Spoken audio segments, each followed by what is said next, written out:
المنار المنار المنار المنار المنار المنار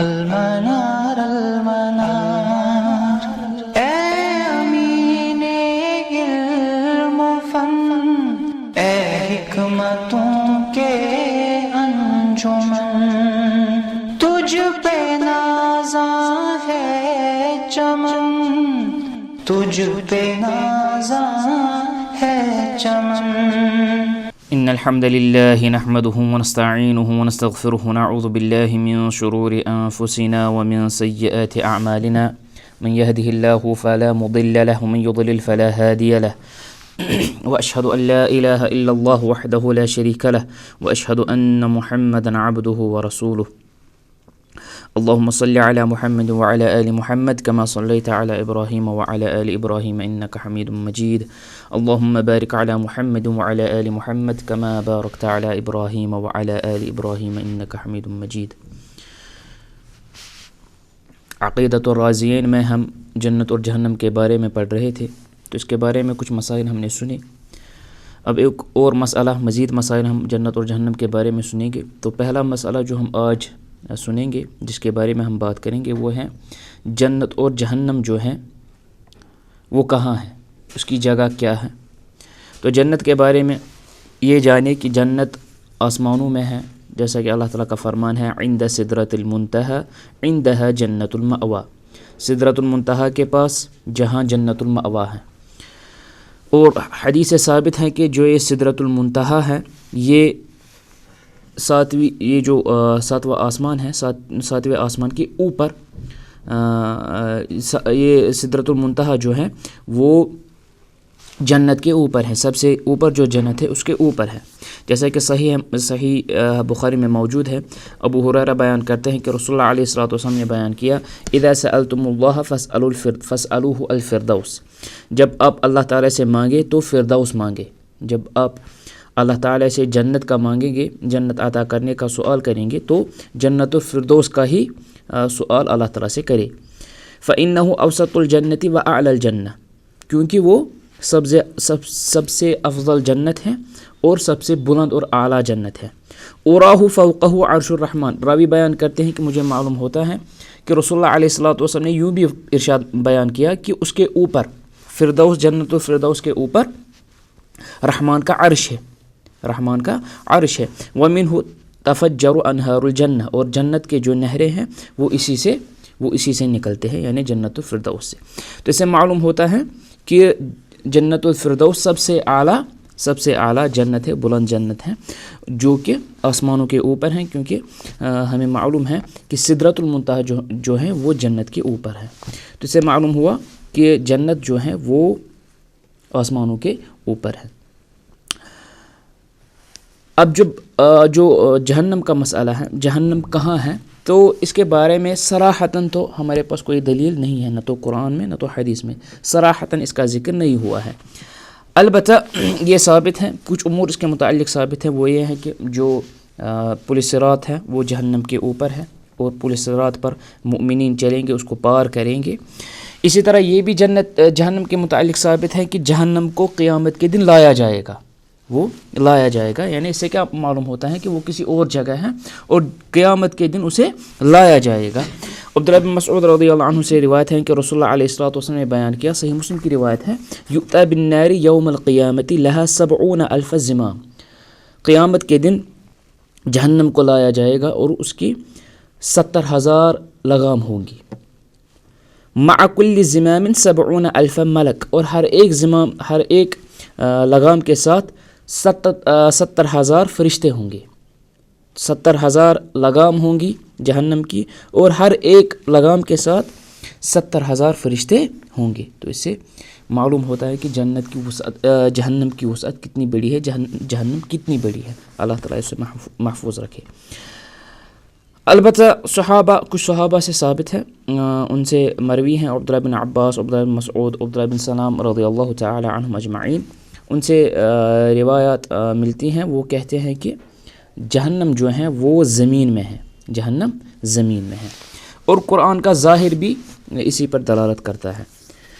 مسند احمد میں حدیث ہے، رسول اللہ علیہ الصلوۃ والسلام کا ارشاد ہے، یقول اللہ فی الکافر، اللہ تعالیٰ کافر کے متعلق فرماتے ہیں، اکتبوا کتابہ فی سجین فی الارض السفلی، اس کی کتاب، اس کا نام اعمال سجین میں لکھو، جسے کچھ ترجمہ کرتے ہیں قید خانے کا ترجمہ کیا جاتا ہے، سجین میں لکھو فی الارض السفلی، نچلی زمین میں۔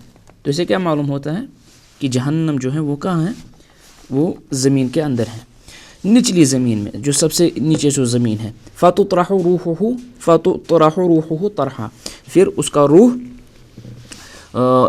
کا روح وہاں نیچے دھکیل دیا جائے گا، پھینکا جائے گا۔ یہ مسند احمد کی روایت ہے۔ البتہ یہ جو ہے، یہ جو قول ہیں کہ جہنم زمین میں ہے، تو یہ جمہور علماء کا، اکثر علماء کا یہی قول ہے، لیکن بعض علماء ان ادلہ کی بنا پر کہتے ہیں کہ نہیں، اس سے صراحتاً ثابت نہیں ہوتا کہ جہنم زمین میں ہے۔ اسی لیے بعض علماء اس میں توقف اختیار کرتے ہیں، وہ کہتے ہیں کہ ہمیں معلوم نہیں ہے کہ جہنم کی اصل جگہ کیا ہے، جن میں جلال الدین سیوطی یا شاہ اللہ محدث دہلوی رحمۃ اللہ تعالیٰ علیہم، ان کا یہ قول ہے کہ ہمیں معلوم نہیں ہے کہ جہنم کی اصل جگہ کیا ہے۔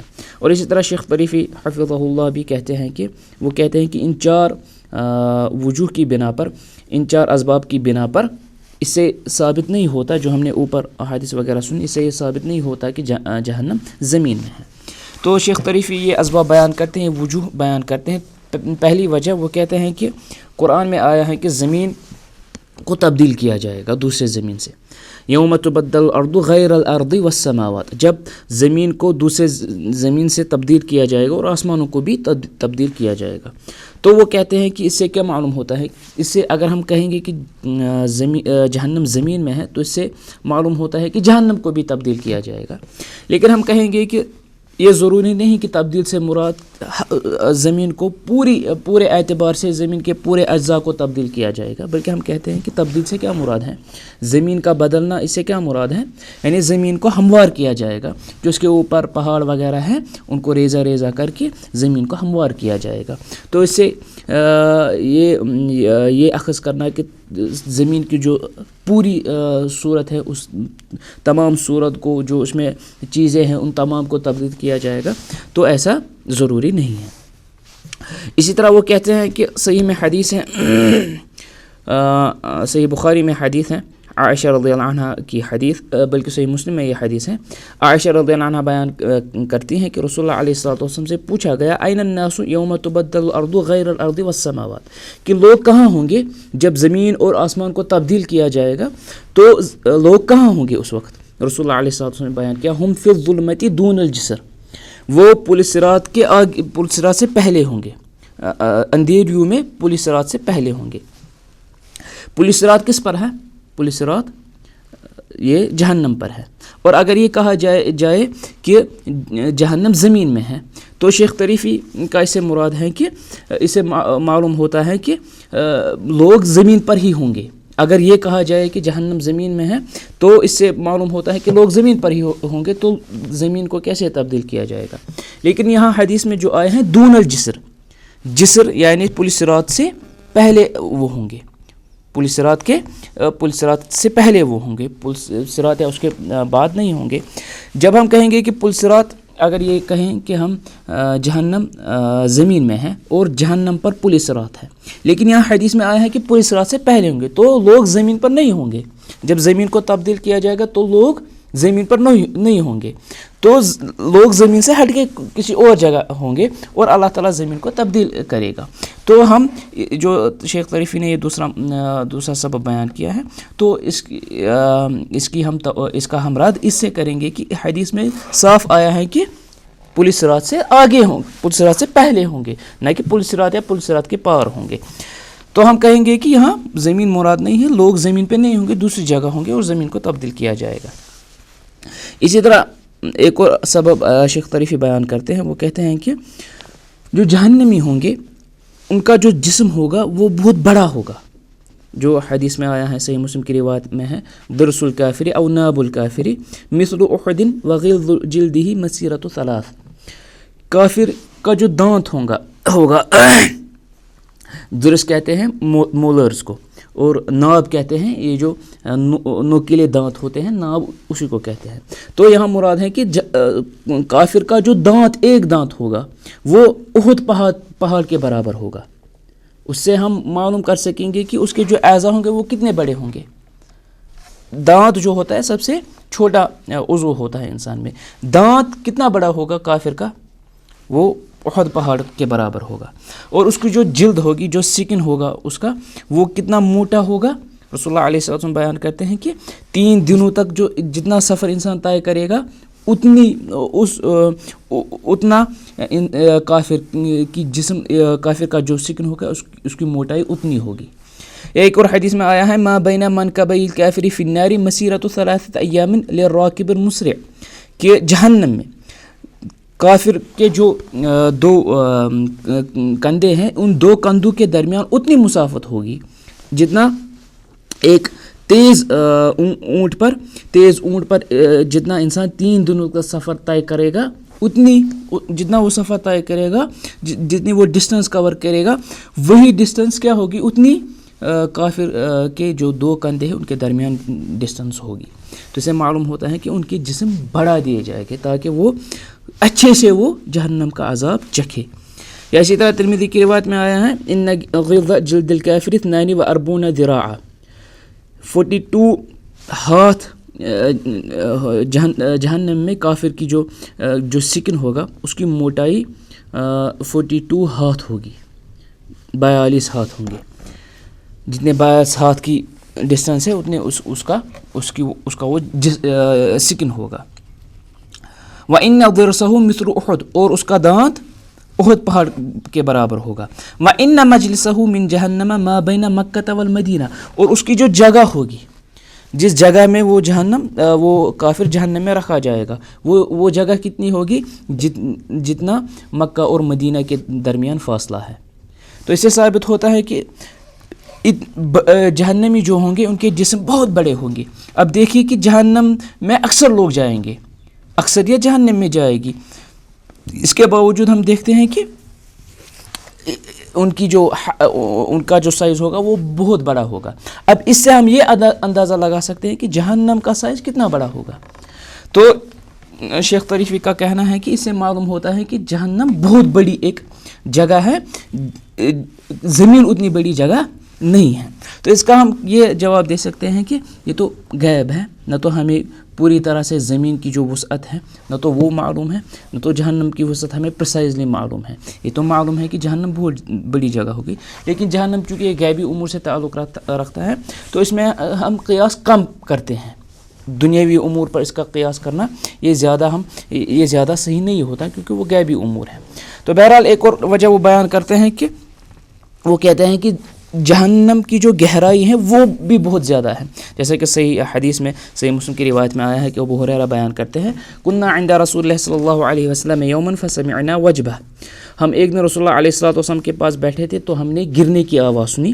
فقال النبی, تو نبی علیہ الصلوۃ والسلام نے بیان کیا اتدرون ما هذا, آپ کو معلوم ہے کہ یہ کیا ہے, یہ کس کی آواز ہے. تو ہم نے کہا کہ اللہ تعالیٰ اس کے رسول علیہ الصلوۃ والسلام جانتے ہیں. تو رسول اللہ علیہ السلام بیان کیا هذا حجر ارسل فی جہنم منذ 70 خریفہ, یہ ایک پتھر کی آواز تھی جسے 70 سال پہلے جہنم میں ڈالا گیا تھا. یعنی اب وہ جہنم کی جو باٹم ہے اس تک پہنچی, اور کتنے پہلے, یہ 70 سال پہلے یہ جہنم میں ڈالی گئی تھی. تو اس سے جہنم کی گہرائی معلوم ہوتی ہے. تو شیخ طریفی کا اس سے مطلب یہ ہے کہ اس کی گہرائی بہت زیادہ ہے, زمین کی اتنی گہرائی نہیں ہے. لیکن ہم اس کا بھی یہی جواب دے سکتے ہیں کہ ہمیں پریسائزلی تو معلوم نہیں ہے کہ زمین کی گہرائی کتنی ہے. تو بہرحال جہنم کہاں ہے اس کے متعلق 2 اقوال ہیں. کچھ کہتے ہیں کہ ہمیں معلوم نہیں ہے کہ جہنم کہاں ہے، جس میں جلال الدین سیوطی وغیرہ رحمۃ اللہ تعالیٰ علیہ ہیں، کیونکہ وہ کہتے ہیں کہ صراحتاً اس کا علم ہمارے پاس نہیں ہے، اور اکثر کہتے ہیں کہ جہنم کہاں ہے، زمین میں ہے، اور صحابہ رضوان اللہ تعالیٰ علیہم کچھ صحابہ سے یہ مروی ہیں، اسی طرح قرآن کا ظاہر بھی اس پر دلالت کرتا ہے۔ اس کے بعد رازیان رحمۃ اللہ تعالیٰ علیہما وہ کہتے ہیں والجنت ثواب لاولیائہ، جنت اللہ تعالیٰ کے دوستوں کے لیے جزا ثواب ہے، یعنی جنت کن کے لیے ہے؟ صرف مؤمنین کے لیے۔ انہ من یشرک باللہ فقد حرم اللہ علیہ الجنہ، اللہ تعالیٰ کا صاف اعلان ہے کہ جو اللہ تعالیٰ کے ساتھ شرک ٹھہرائے گا، جس نے شرک کیا اس پر جنت حرام ہے، اللہ تعالیٰ نے اس پر جنت حرام کر دی ہے۔ اسی طرح کفار کے بارے میں اللہ تعالیٰ بیان کرتے ہیں لا تفتح لهم ابواب السماء ولا يدخلون الجنة حتى يلج الجمل في سم الخياط، ان کے لیے آسمانوں کے دروازے نہیں کھولے جائیں گے، نہ تو وہ جنت میں جائیں گے یہاں تک کہ جب تک کہ اونٹ سوئی کے ناکے سے داخل نہ ہو جائے۔ تو ایسا ناممکن ہے، ایسا ممکن نہیں ہے کہ اونٹ سوئی میں جو سوراخ ہوتا ہے جسے ناکا کہتے ہیں، اس میں تو اونٹ داخل نہیں ہو سکتا، یعنی یہاں اللہ تعالیٰ کی مراد کیا ہے کہ ان کا جنت میں جانا ناممکن ہے۔ اسی طرح صحیحین میں روایت ہیں، عبداللہ بن مسعود رضی اللہ عنہ وہ بیان کرتے ہیں الجنت لا يدخلها الا نفس مؤمنہ، جنت میں صرف مؤمن ہی داخل ہو سکے گا۔ تو اس سے معلوم ہوا کہ جنت کن کے لیے ہے؟ جنت مؤمنین کے لیے ہے۔ اسی طرح رازیان اس کے بعد بیان کرتے ہیں والنار عقاب لأہل معصیتہ، جہنم سزا ہے کن کے لیے؟ جنہوں نے معصیت کی ہو، اللہ تعالیٰ کی نافرمانی کی ہو، الا من رحم اللہ، سوائے اس کے لیے جس پر اللہ تعالیٰ رحم کرے۔ تو جنت کے متعلق انہوں نے صاف کہہ دیا کہ لأولیائہ، جنت کن کے لیے ہے؟ اللہ تعالیٰ کے دوستوں کے لیے۔ تو اللہ تعالیٰ کا ولی کون ہو سکتا ہے؟ صرف مومن، کافر مشرک اللہ تعالیٰ کا ولی نہیں ہو سکتا۔ لیکن یہاں جہنم کے بارے میں انہوں نے کہا جہنم کن کے لیے ہے؟ نافرمانوں کے لیے۔ تو اس میں نافرمانوں میں مسلمان بھی شامل ہے اور اس میں کافر بھی شامل ہے۔ ان کا یہ کہنا امام رازی ہے ان کا کہ جہنم نافرمانوں کے لیے سزا ہے۔ اس میں جو ہمارے مصنفین ہیں ان کا مقصد اس میں مرجئہ کا رد کرنا ہے، کیونکہ مرجئہ کی ایک جماعت کہتی ہیں، مرجئہ کہتے ہیں، ان کا ایک قول یہ ہے، وہ کہتے ہیں کہ جائز ہے، ممکن ہے کہ اللہ تعالیٰ کسی بھی مومن کو جہنم میں نہیں ڈالے گا۔ ان کا ایک قول یہ بھی ہے، ان کا کہنا ہے کہ اللہ تعالیٰ کے لیے جائز ہے، ممکن ہے کہ اللہ تعالیٰ کسی بھی مومن کو جہنم میں نہیں ڈالے گا۔ لیکن اس سے احادیث کی مخالفت ہوتی ہیں، جن احادیث میں واضح معلوم ہوتا ہے کہ اللہ تعالیٰ بعض مومنوں کو نافرمانی کی وجہ سے جہنم میں ڈالے گا، پھر کچھ دنوں کے بعد، کچھ ایام کے بعد، کچھ وقت کے بعد پھر اللہ تعالیٰ انہیں واپس نکالے گا، جیسا کہ بہت سارے حدیث میں آیا ہے۔ یا حدیث جہنمیون ایک حدیث ہے جسے الجہنمیون کہا جاتا ہے، جس میں رسول اللہ علیہ الصلوۃ والسلام نے بیان کیا اس شخص کے بارے میں جو آخر مومن موحد ہوگا جسے جہنم سے نکالا جائے گا، اور اس کا قصہ رسول اللہ علیہ الصلوۃ والسلام نے بیان کیا ہے۔ تو اس سے کیا معلوم ہوتا ہے کہ مؤمنین ہوں گے، ایسے نافرمان مؤمن ہوں گے جنہیں جہنم میں ضرور ڈالا جائے گا۔ تو اس میں مرجئہ کا رد ہے، اسی طرح اس میں خوارج اور معتزلہ کا بھی رد ہے، کیونکہ خوارج اور معتزلہ کیا کہتے ہیں؟ ان کے نزدیک جو ایک بار جہنم میں داخل ہوگا وہ اس میں سے باہر نہیں نکلے گا۔ تو یہاں مصنفین نے کیا بیان کیا؟ الا من رحم اللہ، جسے اللہ تعالیٰ رحم کرے۔ تو ان کے نزدیک ہے تو کبیرہ گناہ کرنے والا ہمیشہ کے لیے جہنم میں جائے گا، اور ان کے نزدیک یہ بھی ہے کہ جو بھی جہنم میں جائے گا وہ واپس وہاں سے نہیں نکالا جائے گا۔ تو اس میں ان کے لیے بھی رد ہے، کیونکہ ممکن ہے کہ اللہ تعالیٰ کسی مومن کو جو نافرمان ہوگا، موحد جو نافرمان ہوگا، کسی مومن کو اللہ تعالیٰ ایسے ہی معاف کر دے گا، اسے جہنم میں داخل نہیں کرے گا۔ اور کفار کے متعلق ہمیں معلوم ہے کہ وہ ہمیشہ کے لیے جہنم میں جلیں گے۔ تو اس سے معلوم ہوا کہ مسلمان جو ہیں ان کی دو قسمیں ہیں۔ ایک قسم وہ ہے جو پہلے ہی جنت میں داخل کر دی جائے گی، وہ جہنم میں نہیں جائیں گی، اور کچھ ایسے ہوں گے موحد مومن جنہیں پہلے جہنم میں داخل کر دیا جائے گا، پھر انہیں وہاں سے نکال کر جنت میں داخل کر دیا جائے گا۔ اب وہ قسم وہ لوگ جو پہلے ہی جنت میں جائیں گے، جنہیں جہنم میں داخل نہیں کیا جائے گا، ان میں 4 قسم کے لوگ ہیں۔ ایک تو مسلمانوں کے ائمہ، مثلا اس میں انبیاء علیہم الصلوۃ والسلام آتے ہیں، اسی طرح صدیقین وغیرہ بڑے بڑے جو اللہ تعالیٰ کے بہت پیارے بندے جن کے اعمال بہت زیادہ ہیں، جن کے نیک اعمال بہت زیادہ ہیں، جو ڈائریکٹ جنت میں داخل کر دیے جائیں گے۔ تو اس میں انبیاء علیہم الصلوۃ والسلام شامل ہے، اسی طرح صدیقین وغیرہ صحابہ وغیرہ اس میں شامل ہیں، کیونکہ ان کی انبیاء جو ہوتے ہیں وہ معصوم ہوتے ہیں، اور جو صحابہ وغیرہ بڑے بڑے ائمہ صدیقین شہداء وغیرہ ہیں، ان کے اگر کچھ معمولی کچھ اگر ان کے پاس برایاں ہوں گی، لیکن وہ برایاں اللہ تعالیٰ معاف کر دے گا، کیونکہ ان کی جو حسنات ہیں، ان کی جو نیکیاں ہیں وہ بہت ہی زیادہ ہے۔ اسی طرح جو پہلے ہی جنت میں جائیں گے، ان میں جو دوسری قسم ہے وہ گنہگار مسلمان ہوں گے جن کے پاس برایاں بھی ہوں گی، لیکن ان کی نیکیاں زیادہ ہوگی، ان کی برائیوں کے مقابلے میں ان کی نیکیاں زیادہ ہوں گی، تو ان کی نیکیاں وہ برائیوں سے زیادہ ہوگی، اس بنا پر اللہ تعالیٰ انہیں ڈائریکٹ جنت میں داخل کر دے گا۔ اسی طرح تیسری قسم ان مسلمان کی ہوں گی جن کی نیکیاں اور جن کی برائیاں ایک جیسی ہوں گی، برابر ہوں گی، تو اللہ تعالیٰ اپنے رحم و کرم سے انہیں بھی جنت میں پھر داخل کر دے گا، جیسا کہ ہم نے قرآن میں اعراف کے متعلق بیان کیا ہے۔ سورۃ الاعراف میں اس کا ذکر آیا ہے کہ جو بیچ میں ہوں گے، ایک طرف سے جہنم ہوگی، دوسری طرف سے جنت ہوگی، یعنی وہ کون لوگ ہوں گے جن کی نیکیاں اور جن کی برایاں ایک جیسے ہوں گی، برابر ہوں گی، چونکہ اللہ تعالیٰ کی رحمت اللہ تعالیٰ کے غضب پر حاوی ہے، تو اللہ تعالیٰ انہیں پھر ڈائریکٹلی جنت میں داخل کر دے گا۔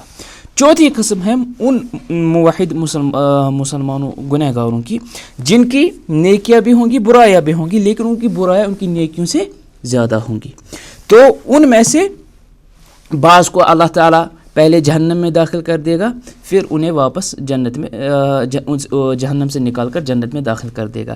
بعض ان میں سے ایسے ہوں گے، یعنی ہم کن مسلمانوں کی بات کرتے ہیں جن کی برایاں نیکیوں سے زیادہ ہے، تو بعض ایسے مسلمان بھی ہوں گے کہ جن کو اللہ تعالیٰ ایسے ہی معاف کر دے گا، کیونکہ اللہ تعالیٰ جو چاہے کر سکتا ہے، بغیر جہنم کے داخل کرنے سے، بغیر کہ انہیں جہنم میں داخل اللہ تعالیٰ کر دے، انہیں جنت میں داخل کر دیا جائے گا۔ تو اس سے کیا معلوم ہوا کفار ہمیشہ کے لیے جہنم میں رہیں گے، اور مسلمانوں کی ایک بڑی جماعت ہوگی جو ڈائریکٹلی جنت میں جائے گی، اور مسلمانوں کی ایک ایسی جماعت بھی ہوں گی جن کی گناہ ان کی نیکیوں سے زیادہ ہوں گی۔ ان کی 2 قسمیں ہیں، ایک تو وہ جن کی برائیاں اللہ تعالیٰ معاف کر دے گا، انہیں ڈائریکٹلی جنت میں داخل کر دے گا، اور ان سے بعض ایسے ہوں گے جنہیں اپنی برائیوں پر پہلے جہنم میں داخل کر دیا جائے گا، پھر کچھ وقت کے بعد انہیں جہنم سے نکال کر جنت میں داخل کر دیا جائے گا۔ تو یہ تھی مراد راضیان کی الا من رحم اللہ سے، جو انہیں بیان کیا کہ سوائے جس پر اللہ تعالیٰ رحم کرے۔ تو اس سے کیا مراد؟ وہ مومن ہیں جن کے گناہ اللہ تعالیٰ معاف کرے گا اور انہیں ڈائریکٹلی جنت میں داخل کر دے گا۔ اس کے بعد مصنفین رحمۃ اللہ تعالیٰ علیہما بیان کرتے ہیں والصراط حق۔ صراط کا اگرچہ لغوی ترجمہ کیا ہے؟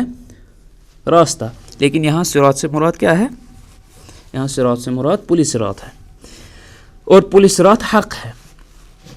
پل صراط ہمیں معلوم ہے جو جہنم پر ہوگی، جسے جسر بھی کہا جاتا ہے، صحیحین میں وارد ہیں۔ ابو سعید بیان کرتے ہیں رضی اللہ عنہ، ہم نے عرض کیا یا رسول اللہ صلی اللہ علیہ وسلم، ہم نے پوچھا اے رسول اللہ صلی اللہ علیہ وسلم مل جسر، جسر کیا ہے، یعنی پل صراط کیا ہے؟ تو رسول اللہ علیہ وسلم نے بیان کیا مدحضۃ مذلہ، جس میں پھسلن ہوگی، جس میں لوگوں کے پیر گریں گے، جس میں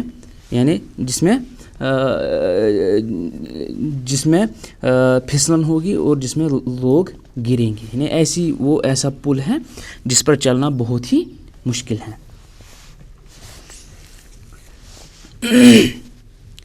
اللہ تعالیٰ بیان کرتے ہیں وَإِن مِّنكُمْ إِلَّا وَارِدُهَا كَانَ عَلَى رَبِّكَ حَتْمًا مَّقْضِيًّا۔ سورۃ مریم میں آیا ہے آپ میں سے کوئی بھی نہیں سوائے کہ اسے وہ پار کر دے گا، یعنی ہر ایک کو اس پر چلنا ہی چلنا ہے۔ تو انبیاء ہو جو بھی، ہر مسلمان مومن کو اس پر چلنا ہے اس پولیس صراط پر. اس آیت میں کہا گیا ہے کہ آپ میں سے ہر ایک کو اس پر چلنا ہے, اس پر پیش ہونا ہے. یہاں اگرچہ صراحتاً پولیس صراط کا ذکر نہیں ہے, لیکن ہم دیکھتے ہیں کہ صحابہ تابعین اتباع تابعین وغیرہ مفسرین اس سے کیا مراد لیتے ہیں, اس سے پولیس صراط مراد لیتے ہیں, جیسے کہ عبداللہ بن مسعود, جابر وغیرہ رضی اللہ تعالیٰ عنہم سے ثابت ہیں. عبداللہ بن مسعود بیان کرتے ہیں الورود لیس بالدخول فیہا, ورود سے مراد وہاں داخل ہونا نہیں ہے, ورود سے مراد داخل ہونا نہیں ہے, بلکہ ولکنہ حضورها والوقوف علیہا, بلکہ اس سے مراد کیا ہے کہ اس پر پیش ہونا, اس پر چلنا. مثل الدابۃ ترد الماء ولا تدخله, جس طرح ایک جانور کو پانی پینے کے لیے پانی پر پیش کیا جاتا ہے, وہ وہاں اس میں داخل نہیں ہوتا. تو یہاں مراد ورود سے کیا مراد ہے, ورود سے پیش ہونا مراد ہے, اس پر چلنا مراد ہے. صحیح بخاری میں ہے ابو ہریرہ رضی اللہ عنہ بیان کرتے ہیں کہ رسول اللہ علیہ الصلوۃ والسلام نے بیان کیا لا يموت لمسلم ثلاثۃ من الولد فیلج النار, اگر کسی مسلمان کے 3 اولاد اس کی 3 اولاد مر جائے, یعنی اسی کی زندگی میں اس کی 3 اولاد مرے, فیلج النار, ایسا ممکن نہیں ہے کہ وہ پھر جہنم میں جائے گا, یعنی اس کے عوض اللہ تعالیٰ اس پر جہنم حرام کر دیتا ہے کہ جس کے بھی 3 اولاد مریں گے اس کی زندگی میں, اسے اللہ تعالیٰ جہنم میں داخل نہیں کرے گا. الا تحلۃ القسم, سوائے قسم کو پورا کرنا. تو اس سے قسم پورا کرنے سے کیا مراد ہے؟ امام بخاری اس حدیث کو لانے کے بعد بیان کرتے ہیں وَإِن مِّنكُمْ إِلَّا وَارِدُهَا, یہ آیت انہوں نے نقل کی کہ آپ میں سے ہر ایک کو اس پر وارد ہونا ہے. یعنی یہاں کیا مراد ہے؟ تحلۃ القسم سے کیا مراد ہے؟ قسم کو پورا کرنے سے کیا مراد ہے؟ یعنی اسے پوری صراط پر چلنا ہوگا. تو ہم نے سنا یہ جو پولیس صراط ہے جہنم پر ہے. صحیحین میں روایت ہیں یضرب الصراط بین ظہری جہنم فاکون انا وامتی اول من یجیزها ولا یتکلم یومئذ الا الرسل. پولیس صراط کو جہنم پر رکھا جائے گا تو میں پہلا آدمی ہوں گا جو اسے پہلے پار کرے گا, اور میری امت پہلی امت ہوگی جو اسے پار کرے گی. اور اس دن اس وقت کوئی بھی بات نہیں کرے گا سوائے انبیاء, اور انبیاء کا کہنا, ان کی بات کیا ہوگی, ان کا کلام کیا ہوگا, ودعوا الرسل یومئذ اللہم سلم, وہ بھی کہیں گے اے اللہ سلامتی عطا فرما دے, سلامتی عطا فرما دے. وفی جہنم کلابیب مثل شوک السعدان, اور جہنم میں کانٹے ہوں گے. کلابیب یعنی ہک جسے ہم کہتے ہیں, کلابیب جیسے ہم کسائی کی دکان پر جس پر وہ رکھتا ہے, گوشت رکھتا ہے, وہ ہک ہوتے ہیں نا, اسی طرح جہنم میں ہک ہوں گے, کانٹے ہوں گے. مثل شوک السعدان, رسول اللہ علیہ السلام نے مثال بیان کی سعدان جیسے, سعدان ایک بوٹی, ایک طرح کی بوٹی ہوتی ہے جس کے بھی کانٹے ہوتے ہیں, اس کے کانٹے بہت بڑے ہوتے ہیں, بہت نوکیلے ہوتے ہیں. تو رسول اللہ علیہ السلام نے اس کی مثال دی, جس طرح سعدان کے کانٹے ہوتے ہیں اسی طرح جہنم بھی کانٹے ہوں گے. هل رأيتم السعدان قالوا نعم یا رسول اللہ صلی اللہ علیہ وسلم قال فإنها مثل شوک السعدان. رسول اللہ علیہ السلام نے صحابہ سے پوچھا کہ آپ نے سعدان کو دیکھا ہے؟ تو انہوں نے کہا جی ہاں. رسول اللہ علیہ السلام نے بیان کیا کہ وہ جو کانٹے ہیں جہنم کے کانٹے اسی جیسے کانٹے ہیں. غیر انه لا يعلم ما قدر عظامها الا اللہ, لیکن وہ کتنے بڑے ہوں گے اس کا علم صرف اللہ تعالیٰ کو ہے. یعنی وہ اتنے چھوٹے نہیں ہوتے ہیں جو سعدان کے کانٹے چھوٹے ہوتے, بلکہ رسول اللہ علیہ السلام بیان کیا کہ وہ کتنے بڑے ہوں گے اس کا علم صرف اللہ تعالیٰ کو ہے. تخطف الناس باعمالهم, لوگوں کو وہ ان کے اعمال کے اعتبار سے نوچے گی, انہیں اچک لے گی. فمنهم المؤمن يبقى بعمله او الموبق بعمله او الموثق بعمله, تو مومنون میں سے ایسے ہوں گے جو اپنے عمل کی وجہ سے ہلاک ہو جائیں گے, یعنی وہ اسے پار نہیں کر پائیں گے, وہ جہنم میں دھکیل دیے جائیں گے. ومنهم المخردل او المجازہ, ان میں سے ایسے ہوں گے جو پار کر لیں گے, اور کچھ ایسے ہوں گے جو زخمی حالت میں پار کریں گے. مخردل یعنی جسے یہ جو کانٹے ہیں, یہ جو ہک ہیں, انہیں یہ ہک اس شخص کو کاٹیں گے, لیکن اس کے باوجود وہ پولیس صراط کو پار کر دے گا. ہاں یہ جو پولیس رات ہیں اس کا وصف صحیح مسلم میں بیان کیا گئے ہیں. ابو سعید رضی اللہ عنہ بیان کرتے ہیں, انہوں نے بیان کیا, تو یہ موقوف حدیث مرفوع نہیں ہے. ابو سعید بیان کرتے ہیں رضی اللہ عنہ, انه ادق من الشعر واحد من السيف. یہ جو پولیس رات ہے یہ بال سے زیادہ باریک ہے اور تلوار سے زیادہ تیز ہے. تو اس کا وصف ابو سعید رضی اللہ عنہ ایسا بیان کرتے ہیں. عبداللہ بن مسعود رضی اللہ عنہ سے بھی ایسا مروی ہے. اسی طرح سلمان سے بھی ایسا مروی ہے رضی اللہ تعالی عنہم اجمعین, لیکن موقوفاً. صحیحین میں روایت ہیں المؤمن کالطرف وکالبرق. اس پر جو لوگ گزریں گے ان کی مثال ایسی ہوں گی, کچھ مومن ایسے ہوں گے جو اتنی تیز اس کو پار کریں گے جتنا آنکھ کی ایک جھپک میں, جس طرح انسان ایک جھپک میں انسان پار کر دے گا. وکل برقی, کچھ ایسے ہو گئے وہ اتنا تیز اس کو پار کریں گے جس طرح بجلی ہوتی ہے. وکر ریحی, اور کچھ ایسے ہوں گے جتنی تیز ہوا چلتی ہے اس تیزی کے ساتھ اس سپیڈ میں وہ اسے پار کر دیں گے. اور کچھ ایسے لوگ ہوں گے وکاجاوید الخیری وکاجاوید الخیلی, کچھ ایسے ہوں گے اس سپیڈ میں اسے پار کر دیں گے جس طرح اچھے گھوڑے تیز چلتے ہیں اس سپیڈ سے وہ پار کریں گے. والرکابی, کچھ ایسے ہوں گے جو اونٹ پر جس طرح اونٹ جس سپیڈ سے اونٹ چلتا ہے اس سپیڈ سے وہ اسے پار کر دیں گے. نہیں, ان کے اعمال کے اعتبار سے, جس کے جتنے اعمال ہو, جس کے جتنی نیکیاں ہوں اس سپیڈ سے وہ پولیس رات کو پار کر دے گا. فناجن مسلمن, کچھ ایسے ہوں گے جو ٹھیک طرح سے صحیح سے وہ اسے پار کر دیں گے. وناجن مخدوش, کچھ ایسے ہوں گے جو پار تو کر دیں گے لیکن وہ زخمی صورت میں اسے پار کر دیں گے. یعنی وہ حق کیا کوشش کریں گے, وہ کانٹے کیا کوشش کریں گے کہ اس کو جہنم میں دھکیل دے, لیکن اس کی اتنے گناہ نہیں ہے کہ وہ جہنم میں جائے, لیکن وہ حق اسے زخمی ضرور کریں گے, لیکن وہ زخمی حالت کے باوجود وہ پولیس رات کو پار کر دے گا, کیونکہ ہمیں معلوم ہے پولیس رات کے بعد کیا ہے, پھر جنت میں جانا ہے. ومقدوس فی نار جہنم, کچھ ایسے ہوں گے جو جہنم میں دھکیل دیے جائیں گے. حتی یمر آخرہم یسحب سحبا, اور آخری جو ہوگا جو پولیس رات کو پار کرے گا وہ کیسے پار کرے گا, مومنین میں سے, موحدین میں سے, وہ بہت سختی حالت میں, یعنی بہت جسے کہتے ہیں وہ زمین کے بل وہ اسے پار کر دے گا. صحیحین میں ثابت ہوا جو ہم نے ابھی حدیث سنی کہ پہلی جو امت ہوگی وہ کون امت ہوگی جو اسے پار کر دے گی, امت محمد صلی اللہ علیہ وسلم. اور امت محمدیہ میں پہلے جو ہوں گے جو اسے پار کریں گے, صحیح مسلم میں ثابت ہے, وہ فقراء المہاجرین ہوں گے. مہاجرین میں جو صحابہ غریب تھے, مسکین صحابہ تھے, وہ پہلے وہ پولیس رات پار کریں گے. اور ہمیں معلوم ہے کہ پولیس رات صرف مؤمنین کے لیے ہیں, کفار مشرکین جو پہلے انہیں جہنم میں دھکیل دیا جائے گا, اور پولیس رات صرف مؤمنین کے لیے ہے.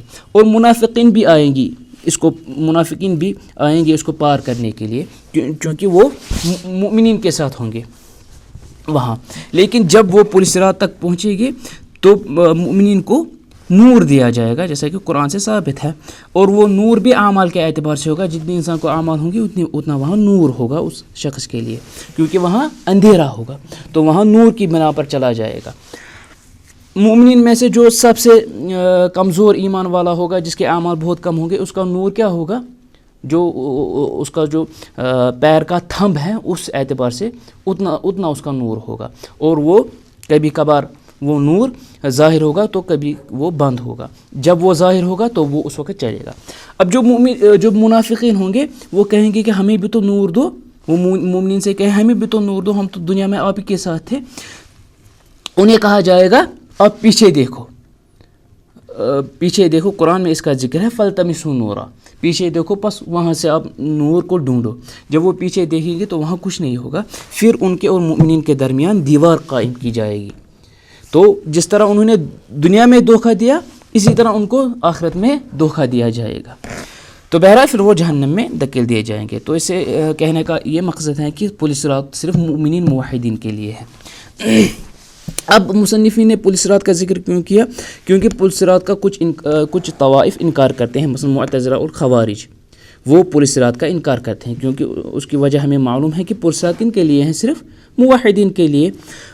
لیکن ان کے نزدیک کیا ہے, ان کے نزدیک عقیدہ ہے کہ جو بڑا جو کبیرہ گناہ کا ارتکاب کرے گا وہ جہنم میں جائے گا, اور جو جہنم میں جائے گا وہ وہاں سے واپس نہیں نکلے گا. تو انہیں لگا کہ یہ تو ہمارے عقیدے کے خلاف ہے، اسی لیے انہوں نے اس پل صراط کا انکار کیا. اور کچھ نے کہا پل صراط پر چلنا یہ تو عذاب ہے، مومنین کے لیے وہاں عذاب نہیں ہے. لیکن ہم نے دیکھا جو یہ پل صراط پر چلنا ہے یہ عذاب اس کے لیے ہے جس کے اعمال جتنے کم ہوں گے اسے اتنی سختی آئے گی. اور علماء نے کچھ اعتبار سے اس کا یہ بھی جواب دیا ہے. انہوں نے کہا کہ یہ جو پل صراط پر چلنا ہے یہ مومنین کے لیے عذاب نہیں ہے، بس مومنین میں سے ان کے لیے عذاب ہے جن کے اعمال جن کی نیکیاں زیادہ نہ ہو. اور جو مومنین اسے پار کریں گے ان کے متعلق ہم نے سنا کہ وہ کیسے پار کریں گے، آنکھ جھپک کے برابر، یعنی بہت کم وقت میں وہ اسے پار کریں گے، ان کے لیے یہ تکلیف نہیں ہوگی. اور علماء کا کہنا ہے کہ یہ جو عذاب دیکھ کر انہوں نے یہ جو مومنین ہوں گے وہ جہنم کی ہولناکی کو دیکھیں گے، پھر اس کے دیکھنے کے باوجود پھر وہ جنت میں جائیں گے. وہ پہلے دیکھیں گے کہ اگر ہم نے اللہ تعالیٰ کی نافرمانی کی ہوتی تو ہمارا انجام کیا ہوتا. تو اس خطرے کو دیکھنے کے بعد جب وہ جنت میں جائیں گے تو ان جنت کی نعمتوں کو وہ زیادہ مزہ اٹھائیں گے. وہ جب وہ جنت کی نعمتیں دیکھیں گے تو ان نعمتوں کی جو قدر ہوگی وہ ان میں بہت زیادہ ہوگی. ایک تو انسان کسی مصیبت کے بغیر، کسی خطرے کے بغیر انسان سیف ہوتا ہے، تو اسے وہ سیف رہنے کی جو قدر ہوتی ہے اسے وہ زیادہ قدر نہیں ہوتی. لیکن اگر کوئی شخص کسی خطرے سے بچا، مرنے سے وہ بچا، اتنا خطرہ ہو کہ مرنے سے وہ بال بچ گیا، تو جب وہ سیفٹی حاصل کرتا ہے اسے سیفٹی کی قدر ہوتی ہے. تو یہاں جب وہ جہنم دیکھیں گے، جہنم کے بعد پھر انہیں جنت میں داخل کر دیا جائے گا، تو وہ ان نعمتوں کی جو قدر ہے انہیں وہ قدر معلوم ہو جائے گی، اور ان نعمتوں کی وہ انہیں اور زیادہ لذت محسوس ہوں گی. تو اس میں یہ حکمتیں ہیں. اسی طرح پل صراط پر جو چلنا ہے اسے پار کرنا ہے، اس کے متعلق ہم نے جانا کہ یہ کس سے ہوگا، یہ اعمال سے ہوگا. کیونکہ ہم نے دیکھا جو پل صراط ہے وہ کیا ہے، وہ بال سے بھی باریک ہے اور تلوار سے بھی زیادہ تیز ہے. تو کیا انسان کے لیے ممکن ہے کہ وہ اس پر چلے؟ کسی انسان کے لیے ایسا ممکن نہیں ہے. لیکن چونکہ یہ اعمال کے ساتھ اس کا تعلق ہے تو اس پر چلنا کس اعتبار سے ہوگا؟ اعمال کے اعتبار سے ہوگا. جو ہم نے حدیث سنی، ایک حدیث میں صحیح مسلم میں آیا ہے، ابو ہریرہ کی روایت ہے، حتی تعجز اعمال العباد، رسول اللہ علیہ وسلم نے بیان کیا یہاں تک کہ لوگوں کے جو اعمال ہوں گے وہ عاجز ہوں گے، یعنی ان کے اعمال انہیں پار کرنے نہیں دیں گے. حتی یجیء الرجل فلا یستطیع السیر الا زحفا، رسول اللہ علیہ وسلم نے بیان کیا یہاں تک کہ ایک ایسا آدمی آئے گا جو اسے کیسے پار کرے گا، وہ منہ کے بل اسے پار کرے گا، اسے اتنے اعمال نہیں ہوں گی کہ وہ اعمال اسے تیزی سے اسے پار کراتے. اسی طرح عبداللہ بن مسعود رضی اللہ عنہ کا قول ہے، یکون آخرهم رجل یتلبط علی بطنه یقول یا رب لما ابطأت بی، ان میں سے آخر شخص ایسا ہوگا جو زمین پر گرا ہوگا تو وہ عرض کرے گا اے رب مجھے کیوں روکا گیا، میں آہستہ کیوں ہوں، آپ نے مجھے آہستہ کیوں کر دیا، مجھے کیوں روکا. تو وہ اللہ تعالیٰ بیان کریں گے، اللہ تعالیٰ فرمائیں گے انما ابطأ بک عملک، آپ کو اپنے اعمال نے آپ کو روکا. تو اس سے معلوم ہوتا ہے کہ پل صراط کا پار کرنا اس کی بنیاد صرف اعمال ہے. اسی طرح بہقی نے اپنی سند کے ساتھ عبداللہ رضی اللہ عنہ سے روایت کی ہے. عبداللہ بیان کرتے ہیں رضی اللہ عنہ، موقوف حدیث ہے، یجمع اللہ الناس یوم القیامہ، بڑی حدیث ہے. اس میں بیان کیا کہ جب اللہ تعالیٰ لوگوں کو قیامت کے دن جمع کرے گا تو آگے بیان کریں گے کہ ان میں سے ایسے ہوں گے جنہیں پہاڑ برابر جیسا نور دیا جائے گا، اور کچھ ایسے ہوں گے جنہیں اس سے بھی زیادہ نور عطا کیا جائے گا، اور ان میں سے کچھ ایسے ہوں گے جنہیں کھجور کے درخت جیسے نور دیا جائے گا دائیں طرف، اور کچھ ایسے ہوں گے جنہیں اس سے بھی کم نور دیا جائے گا. یہاں تک کہ حتی یکون آخر من یعطا نورہ فی ابہام قدمہ ویضیء مرۃ ویطفأ اخرى، یہاں تک کہ ان میں سے ایک ایسا شخص بھی آخری ایسا شخص ہوگا جسے کتنا نور دیا جائے گا، اس کے قدم، اس کے پیر کے جو اس کا تھمب ہے اس برابر اسے نور دیا جائے گا، جو کبھی ظاہر ہوگا تو کبھی بند ہوگا. اذا اضاء قدم قدمہ واذا اطفأ قام، جب وہ نور ظاہر ہو جائے گا تو وہ چلے گا، اور جب وہ بند ہو جائے گا تو وہ کھڑا رہے گا، یعنی اس کا نور اتنا بہت کم ہوگا. یہ مسلمان آخری موحد یعنی جس کے اعمال بہت کم ہوں گے. تو مقصد یہ بیان کرنا ہے کہ پولیس صراط پر چلنا یہ صرف اعمال کی بنا پر ہوگا، جس کے جتنے اعمال ہوں گے اس اعتبار سے وہ اسے پار کر دے گا. جب وہ اسے پار کریں گے تو وہ کہیں گے الحمدللہ الذی نجانا منکی بعد ان اراناکی. جب جنتی اسے اس پل صراط کو پار کریں گے تو وہ اللہ تعالیٰ کا شکر ادا کریں گے کہ اللہ تعالیٰ نے ہمیں آپ سے نجات دی، یعنی جہنم سے نجات دی. لقد اعطانا اللہ ما لم یعط احدا، اللہ تعالیٰ نے ہمیں وہ دیا جو کسی اور کو نہیں دیا. تو اس میں عقل کا دخل نہیں ہے کہ انسان عقل کی بنا پر پولیس صراط کا انکار کرے، کیونکہ ہم نے دیکھا کہ عقل کہتی ہے کہ پولیس صراط پر کوئی بھی انسان نہیں چل سکتا اگر ہم دنیاوی اعتبار سے دیکھیں گے، کیونکہ وہ بال سے زیادہ باریک ہے اور تلوار سے زیادہ تیز ہے. خاص طور پر جو اخروی امور ہیں ان میں تو عقل کا دخل نہیں ہے. تو جب نص آئے، ٹیکسٹ ہو ہمارے پاس، قرآن و حدیث ہو، تو ہمیں آمنا و صدقنا کرنا چاہیے. اگر وہ ہم نہ کریں تو ممکن ہے کہ اللہ تعالیٰ بچائے کہ ہم نصوص کا انکار کر بیٹھیں گے. تو معلوم ہوا جس نے دنیا میں صراط مستقیم پر جیسے وہ چلا، جتنا وہ مستقیم جتنی اس نے استقامت رکھی دنیاوی، یہ جو دنیا میں جو سیدھی راہ ہے الصراط المستقیم ہے، اس اعتبار سے وہ وہاں کا راستہ پار کرے گا، یعنی پولیس صراط پار کرے گا. اللہ تعالیٰ سے دعا ہے کہ اللہ تعالیٰ ہمیں جہنم سے نجات دے، جنت عطا کرے. واللہ تعالی اعلم وصلی اللہ علی نبینا محمد وعلی آلہ وصحبہ اجمعین. المنار المنار المنار المنار المنار المنار المنار المنار. اے امین علم و فن، اے حکمتوں کے انجمن، تجھ پہ نازاں ہے چمن، تجھ پہ نازاں ہے چمن.